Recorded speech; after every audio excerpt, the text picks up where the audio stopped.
Olá, mais uma vez. Estamos aqui com conteúdo para o nono ano, que é Imperialismo e Primeira Guerra Mundial. Nós vamos falar de imperialismo também, porque não é possível falar de Primeira Guerra Mundial sem tocar no ponto do imperialismo. O imperialismo, o neocolonialismo, foi a disputa por territórios que os países europeus, principalmente, travaram por colônias, novos territórios na África e na Ásia. Bom, o imperialismo também ocorreu em relação aos Estados Unidos, né, com os Estados Unidos em relação à América e Japão em relação a territórios da Ásia, né, principalmente ilhas da Ásia. O termo neocolonialismo ele vem para se diferenciar do colonialismo do século XVI, que teve Portugal e Espanha como principais protagonistas. O termo imperialismo se refere a domínio territorial e político, né? Então, que isso fique bastante claro. E existem diferenças em relação ao colonialismo do século XVI. Por exemplo, Portugal e Espanha procuravam matérias-primas e metais preciosos na América, né?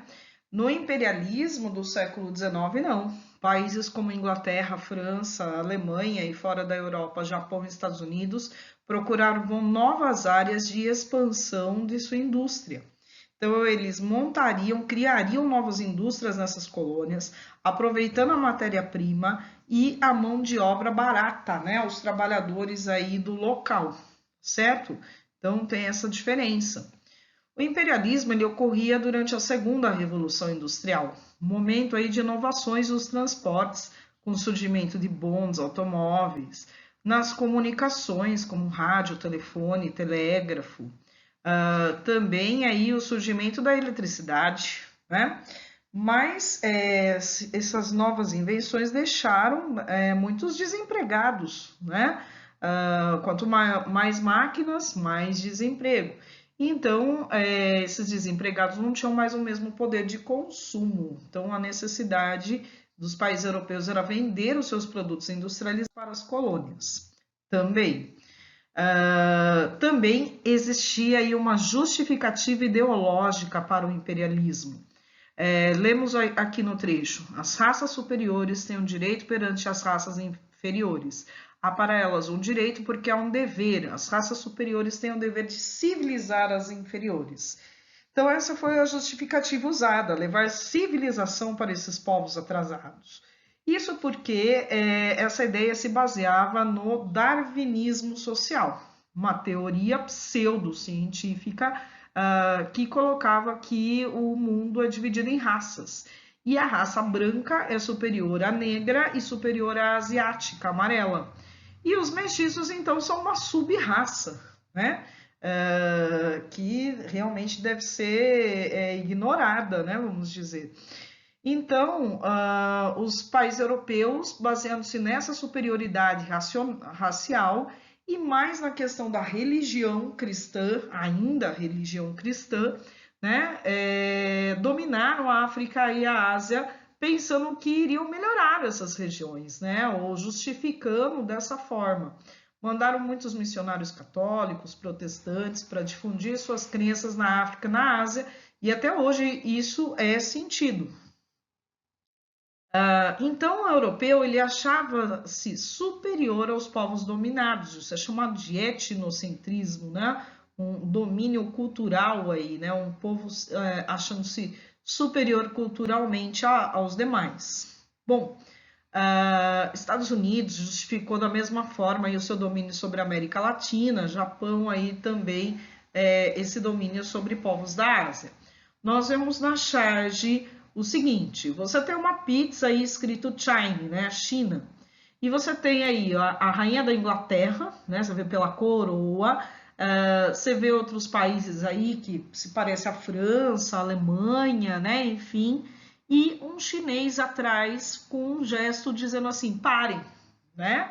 Ninguém perguntou para os chineses se os chineses gostariam de ter o seu território invadido, dominado por países europeus, né? Então, isso remete justamente ao quê? A questão de que esses povos não foram consultados, né? Eles simplesmente foram invadidos. te vê aí o mapa das disputas na África e na Ásia e vamos prestar atenção. Qual é o país que mais tem colônias aí? Deem uma olhada. Parem o vídeo até para ver.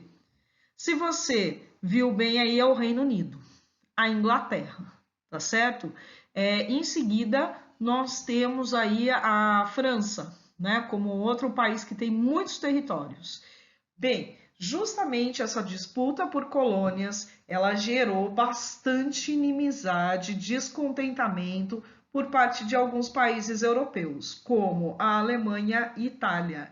E isso vai ser um dos motivos para a Primeira Mundial, certo?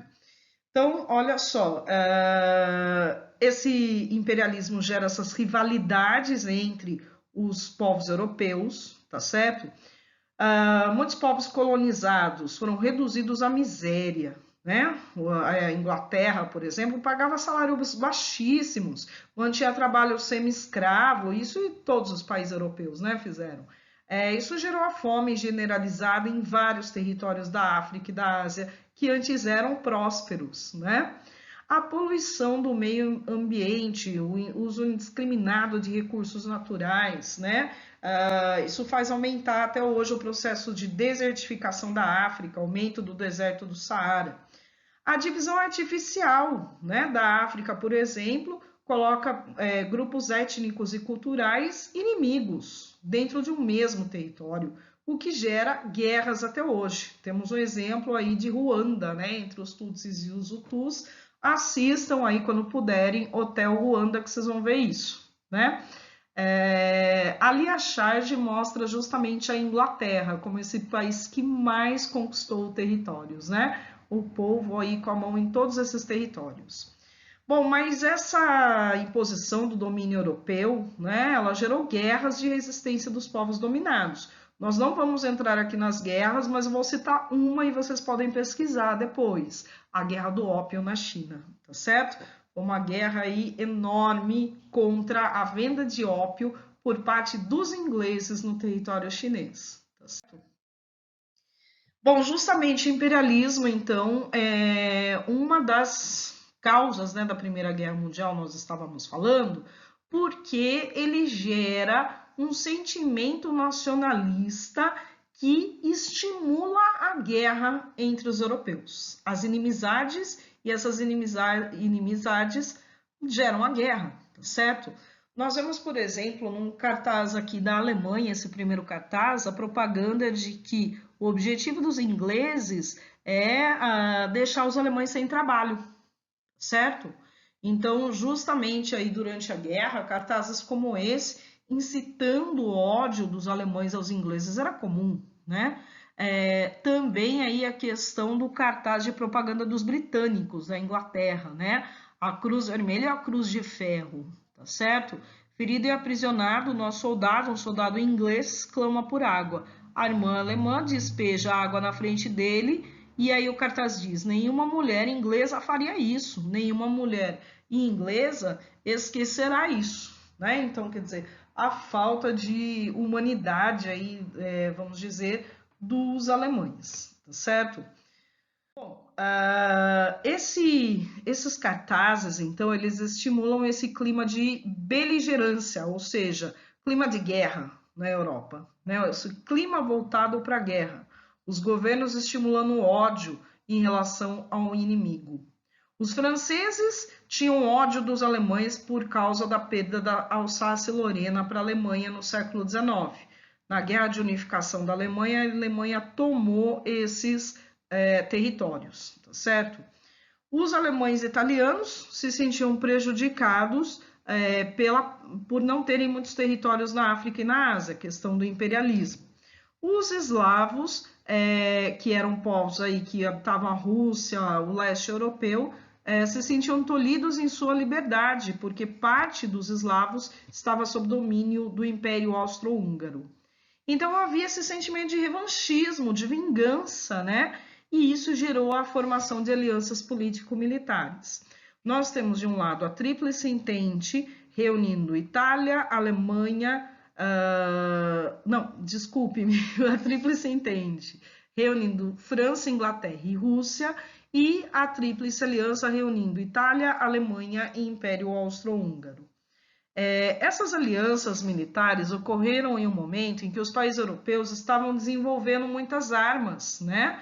Daí que é chamado aí de paz armada, tá certo? Metralhadora, tanques de guerra, bombas, granadas, gases tóxicos. Isso gerava toda uma corrida armamentista, ou seja, um desenvolvimento de armamentos nunca visto antes, o que foi usado, né, esses novos armamentos na Primeira Guerra.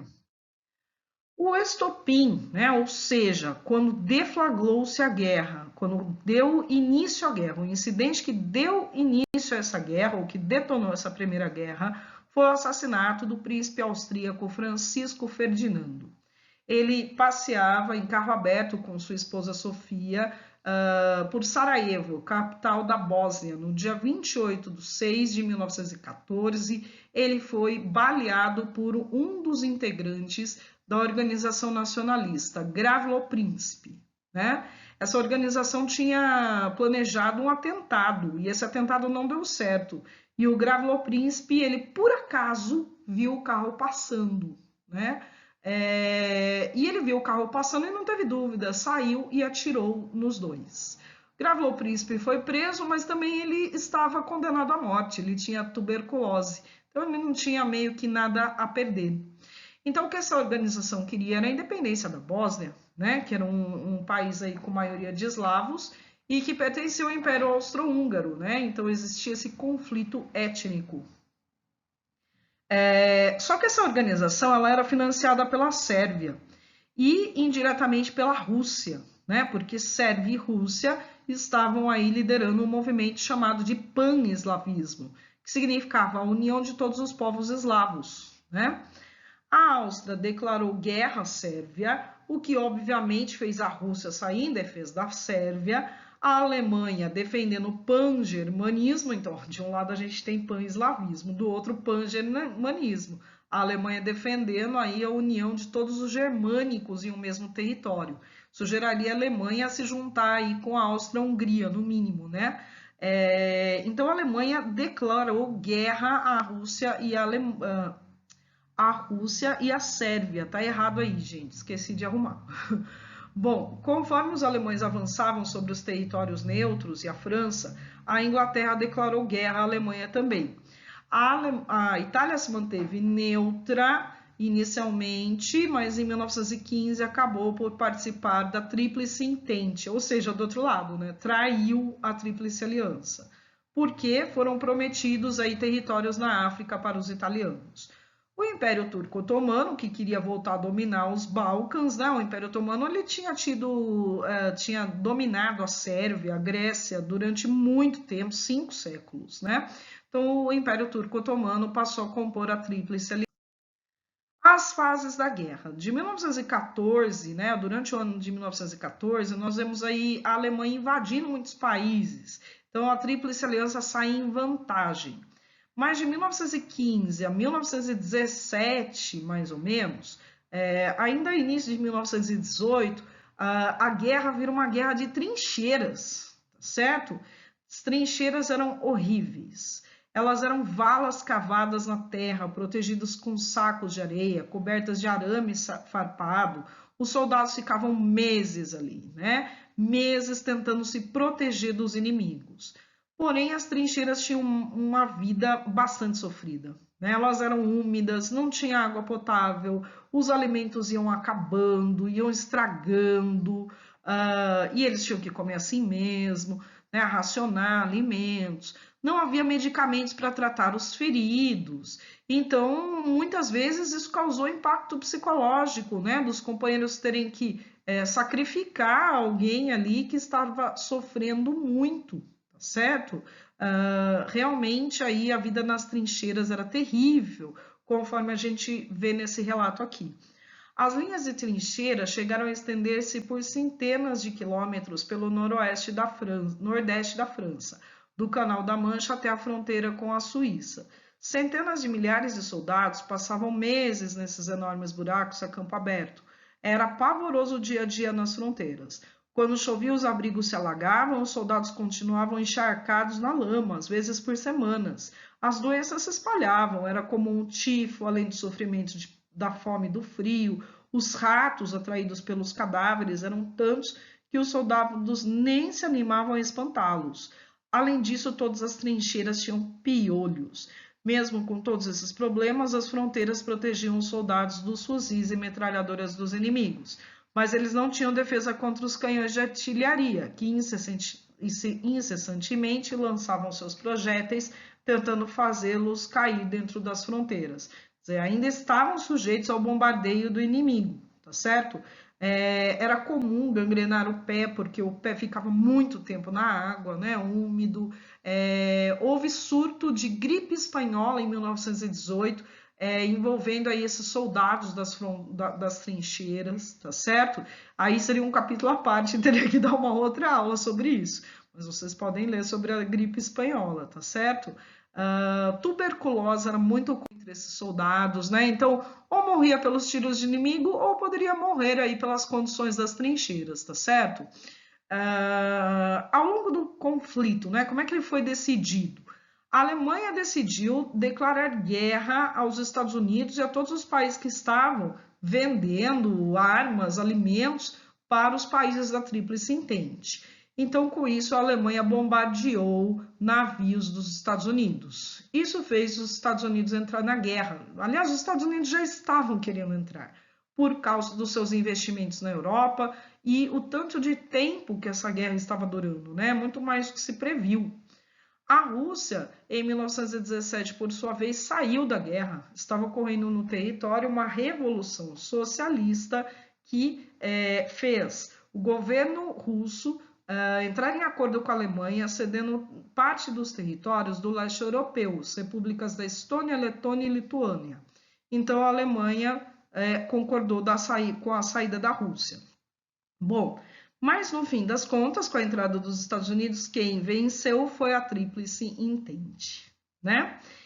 Então, olha só, alguns resultados aqui da Primeira Guerra Mundial. Desaparecimento de grandes impérios, nós vamos ver no mapa, certo? As mulheres que trabalhavam aí nas fábricas produzindo armas, que passaram a ser enfermeiras na retaguarda das trincheiras, né? Então, as mulheres, com o fim da Primeira Guerra Mundial, ganham um novo papel social.